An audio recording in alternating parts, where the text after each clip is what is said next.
তো আপাতত আমরা চান্ডিল যে ড্যাম আর চান্ডিল লেক, সেই লেকে মানে বোটিং করার জন্য যাচ্ছি।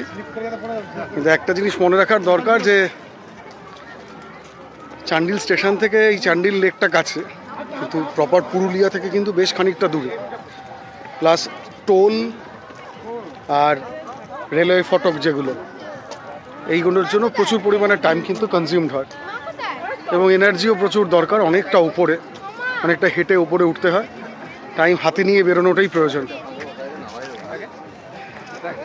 এখনও এতটা উঠতে হবে, তার ওপরে গিয়ে ড্যামটা মানে লেকটা যাই, বোটিং করা যায়, বোটিং করবো ওখানে।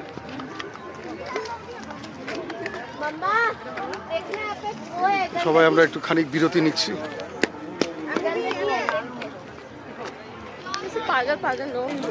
এই হচ্ছে চান্দিল ড্যামের উপর থেকে আর কি চান্দিল লেক।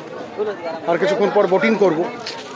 তো স্বভাবতই এখানেও কিন্তু প্রচুর পরিমাণে খাওয়া দাওয়ার জায়গা, অনেকটা উঠতে হয়েছে, গাড়ি যেহেতু নিচে দাঁড়িয়েছে। তো এখানে মুড়ি মাখা খাচ্ছি, ডাল মুড়ি। উঠলে খাবার দাবার যথেষ্ট পরিমাণে আছে, মেলা, পুরো মেলা।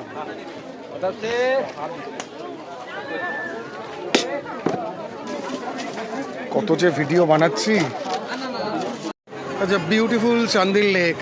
ফাইনালি চান্দিল লেকের যেখান থেকে বোটিং শুরু হয় সেখানে চলে এসেছি। দেখা যাক, এই যে চলছে চান্দিল লেকের বোটিং। একটা বোর্ড ভাড়া নিতে হবে গো। হ্যাঁ, সেটা 1,500 টাকা।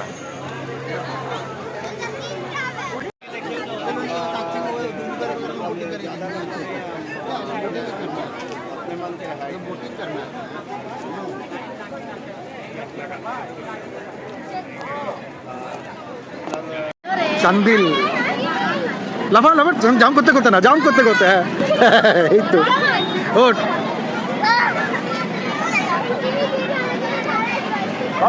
যা যা। পেছনে আমাদের রমণী হোমস্টে ছেড়ে আমরা এখন এই মেঠো পথ দিয়ে জঙ্গলের পথে। তো আমার সাথে রমণী হোমস্টের যিনি ওনার, তিনিও আছেন। সামনে যাচ্ছে আমার সম্বন্ধী, রমণী হোমস্টের ওনার সঞ্জয় প্রামাণিক আর পাপ্পুদা আমাদের, যার সমস্ত গাড়ি এই হোমস্টেতে চলে।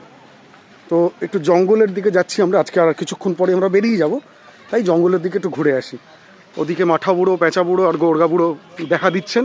অসংখ্য ধন্যবাদ সকলকে আর কি। নমস্কার, ভালো থাকবেন।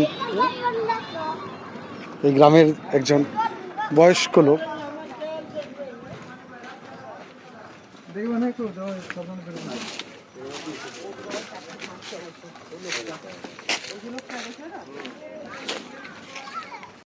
তো আমি তো মাস্ট রেকমেন্ড করব, যেটুকু ঠিকঠাক করার কথা সঞ্জয়কে বলে গেছি আমরা, খুবই সামান্য সেটা, কিন্তু আমরা অন্তত 3 দিন যেটুকু আতিথেয়তা পেয়েছি এবং এখনও মানে আর ঘণ্টাখানেকের মধ্যে আমাদের বেরোতেই হবে। বরাবুন স্টেশন আমাদের ট্রেন আসবে চক্রধরপুর। তো তার আগে সঞ্জয় দা, রমণী হোমস্টের কর্ণধার ওনার, আর এদিকে আমাদের অত্যন্ত প্রিয় পাপ্পুদা, দুজন মিলে আমাদের কিন্তু একটা ছোট্ট পাহাড়ের যে একটা ট্যুর, হাইকিং, লাভলি, সেই এক্সপিরিয়েন্সটা দিচ্ছেন আর কি। সেটাও কিন্তু একটা ভ্যালু অ্যাডেড সার্ভিসেসের মধ্যেই পড়ে। ভাল লাগছে, তবে ভয়ও লাগছে এবার।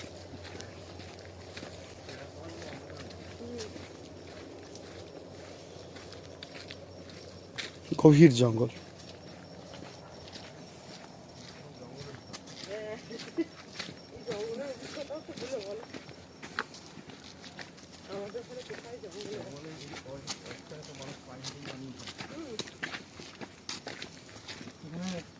অক্সিজেনটা ফ্রেশ এয়ার, মানে খুব ভালো, এখানে ফ্রেশ এয়ার পাবেন।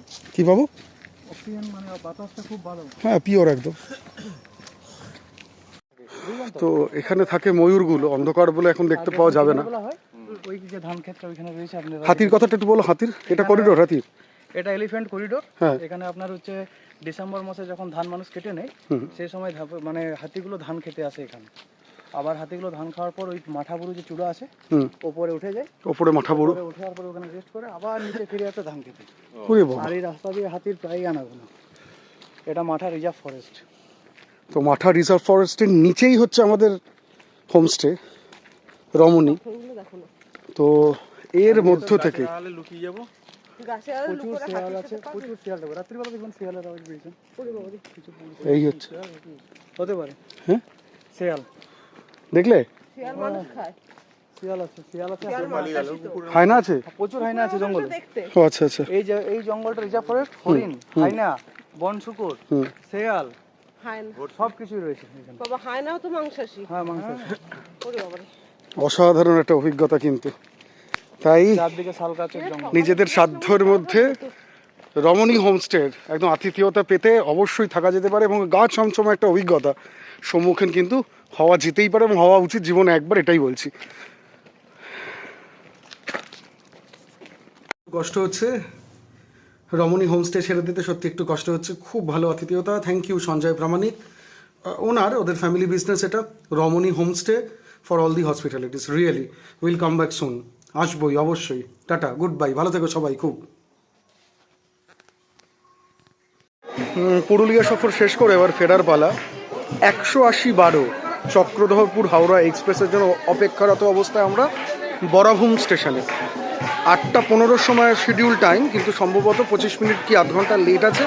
তো আমরা এনজয় করছি। একদল কোনো একটা অ্যাডভেঞ্চার ক্যাম্প বা ট্রেকিং ক্যাম্পে অংশগ্রহণকারীরা তারা অপেক্ষারতা, এবং বেশ গান বাজনার আসর তারা জমিয়ে বসেছে। এখন সাময়িক চা পানের বিরতিতে অপেক্ষা করছি চক্রধরপুর হাওড়া সুপারফাস্ট এক্সপ্রেসের।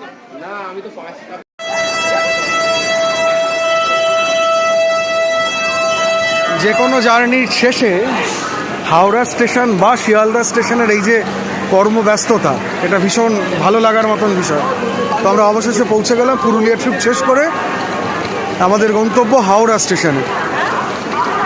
সকাল 6:01।